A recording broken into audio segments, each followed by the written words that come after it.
Hello guys and welcome to the movies I set. आज मैं 2023 में आई हुई फिल्म किसी का भाई किसी की जान की एक्सप्लेनेशन करने जा रहा हूँ। So without wasting any time चलिए वीडियो स्टार्ट करते हैं। मूवी की स्टार्टिंग में हम एक गैंगस्टर महावीर को देखते हैं जो पास की एक बस्ती को खाली करवाने के लिए अपने आदमी भेजता है, पर उसके आदमी उसे आकर बताते हैं कि उस गली को खाली नहीं कराया जा सकता क्योंकि वहां पर भाईजान रहता है, जिस पर नाराज होकर महावीर अपने ही लोगों को मार देता है और अपने एक वफादार त्यागी से भाईजान का काम तमाम करने के लिए बोलता है। त्यागी अपने गुंडों को लेकर बस्ती में जाता है और भाईजान के बारे में पूछता है, पर वहां पर उसे भाईजान के तीन भाई लव इश्क और मूड मिलते हैं जो सीटी बजाते हैं और भाईजान की एंट्री होती है।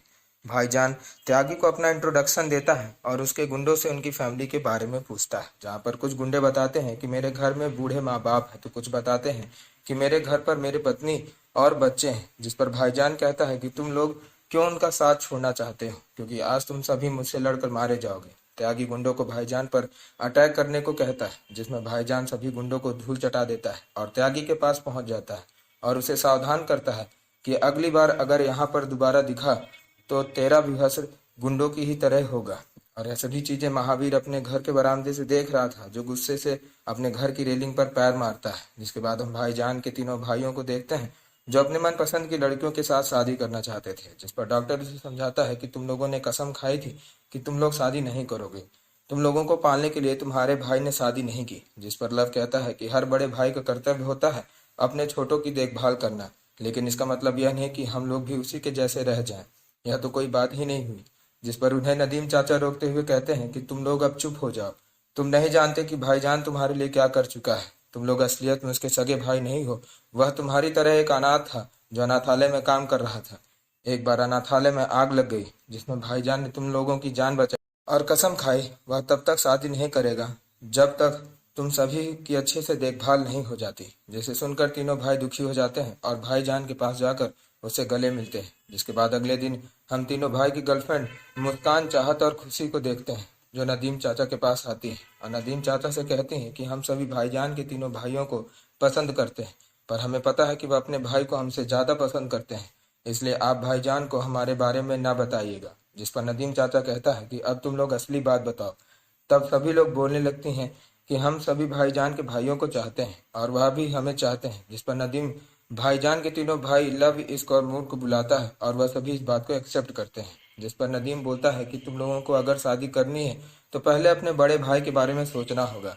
बहुत साल पहले वह एक लड़की भाग्या को चाहता था जो अब मुंबई में रहती है, जिसका पता लगाने भाईजान के तीनों भाई मुंबई जाते हैं और वहां पर भाग्या के बेटे की सगाई रहती है, जो भाईजान के भाइयों को देखकर खुश हो जाती है और फिर उनसे पूछती है कि क्या तुम्हारे भाई ने शादी कर ली।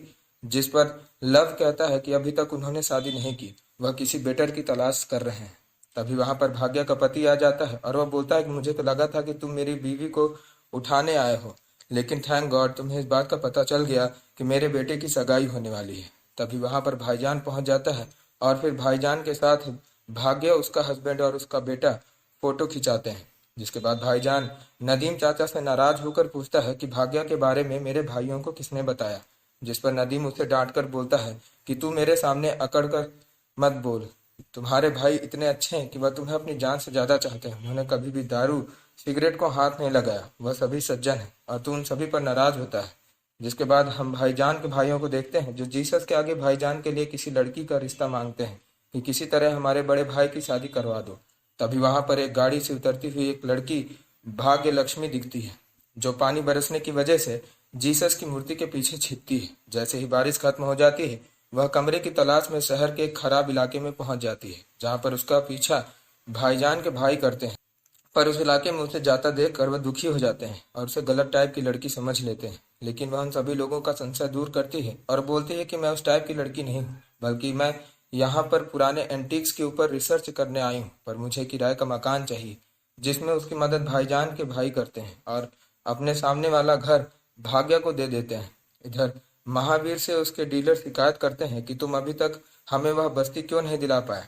जिस पर महावीर उन सभी को आश्वासन देता है कि हम जल्द ही बस्ती को खाली करवाने में कामयाब होंगे, इसलिए तुम लोग चिंता मत करो। और फिर वह आगे बढ़ता है, जहां पर वह त्यागी को देखकर बोलता है कि मुझे पता है कि तुम इस काम को अब नहीं कर सकते हो, और वह अपना काम किसी दूसरे व्यक्ति को दे देता है।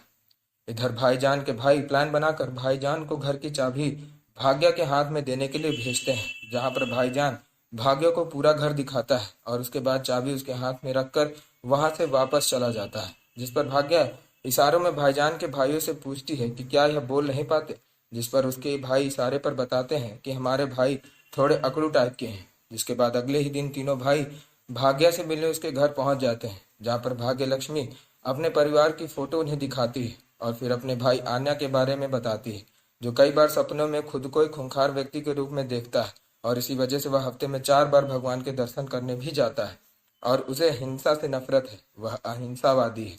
जिसके बाद भाग्या भाईजान के भाइयों से भाईजान के बारे में पूछती है कि क्या वह भी हिंसा नहीं करते, जिस पर लव झूठ बोल देता है कि हमारा भाई भी देवता की तरह है, वह कभी भी लड़ाई झगड़ा तो करता ही नहीं। और इधर भाईजान कुछ गुंडों को मारकर घर से बाहर निकालता है। मेले में भाग्या की टक्कर भाईजान से हो जाती है, जिसकी वजह से उसके हाथ से 400 साल पुराना वास नीचे गिर जाता है, जिस पर वह नाराज होकर ऊपर देखती है और उसे भाईजान दिखता है, जिससे वह कहती है कि यह टूटा वास 400 साल पुराना है। भाईजान बोलता है कि मुझे तो लगा था कि यह नया है, अच्छा हुआ कि तुम्हारा नुकसान नहीं हुआ।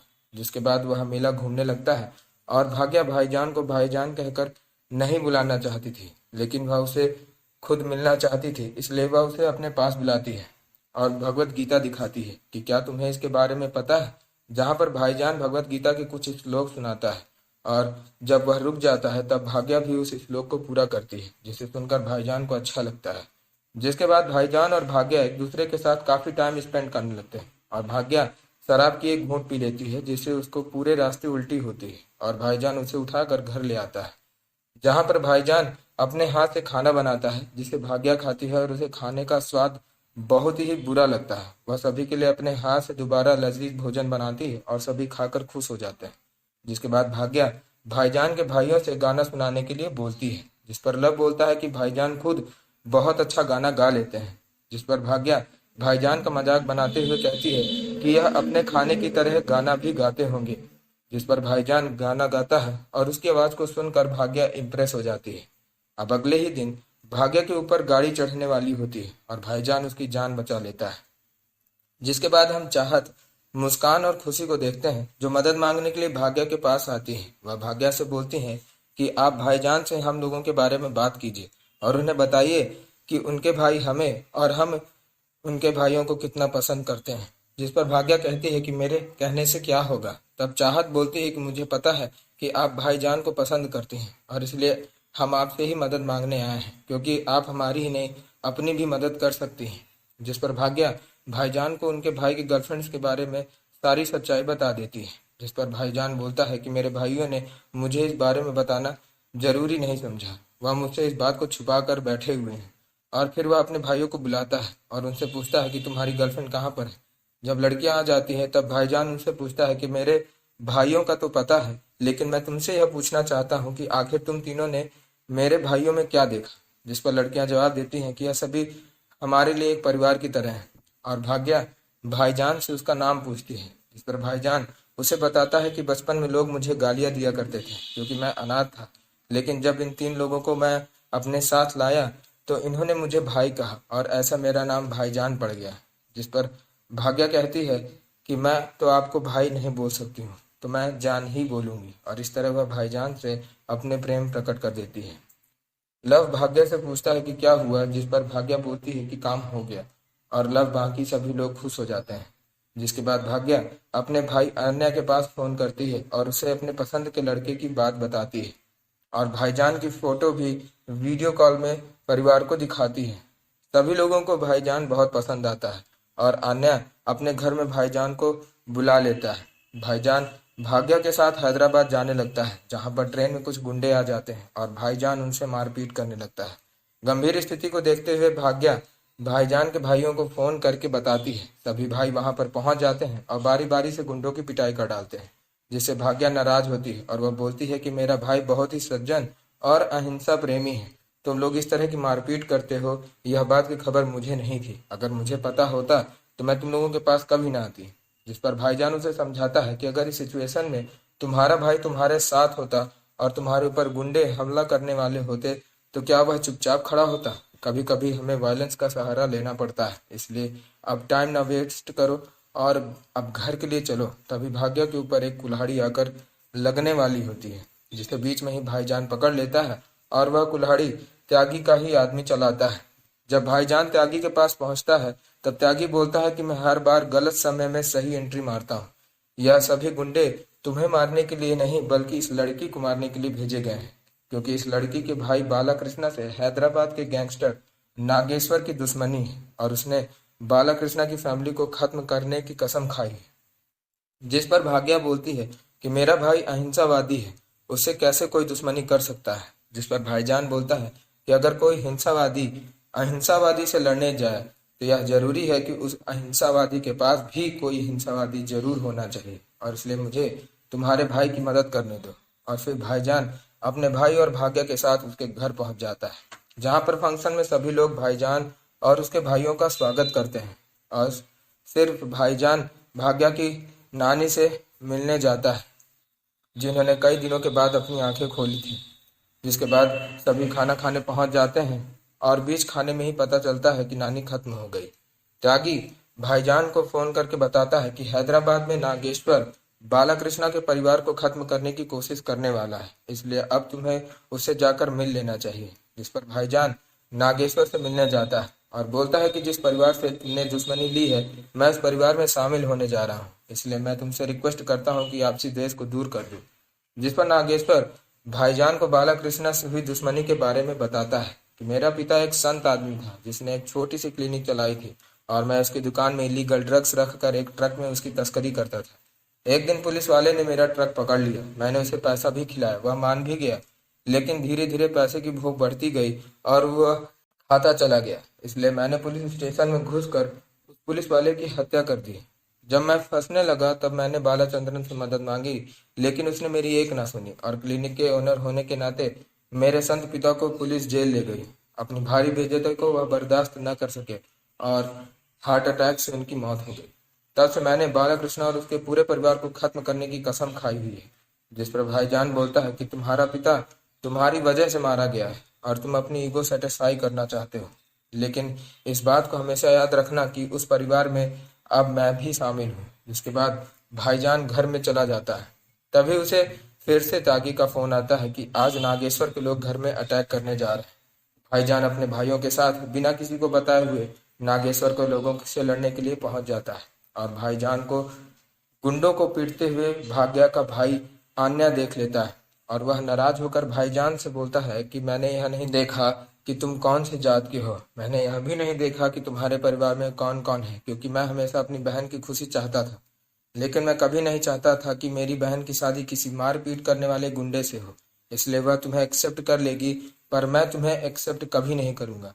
जिस पर भाग्य बोलती है कि वह मारपीट जानबूझकर नहीं कर रहा, बल्कि मेरी जान बचाने के लिए कर रहा है। अगर वह न होता तो नागेश्वर हम सबको पहले ही खत्म कर चुका होता। जिस पर भाईजान बोलता है कि नागेश्वर ने मुझे धमकी दी थी कि वह आपको अपने पैरों के नीचे झुकाना चाहता है और अगर ऐसा आपने नहीं किया तो वह आपके परिवार को खत्म कर डालेगा, इसलिए मुझे बिना बताए इन गुंडों से लड़ना पड़ा। जिस पर आन्या कहता है कि बस इतनी सी बात, अगर परिवार को बचाने के लिए मुझे उसके पैर भी पड़ने पड़े तो मैं जरूर पढ़ूंगा। जिस पर भाईजान आन्या की माँ से बोलता है कि मैंने आज तक कई लोगों को देखा है, लेकिन मैंने इस तरह के लोगों को नहीं देखा है जो अपने परिवार के लिए इतनी हद तक जाने को तैयार है। आन्या वास्तविकता में एक महान व्यक्ति है।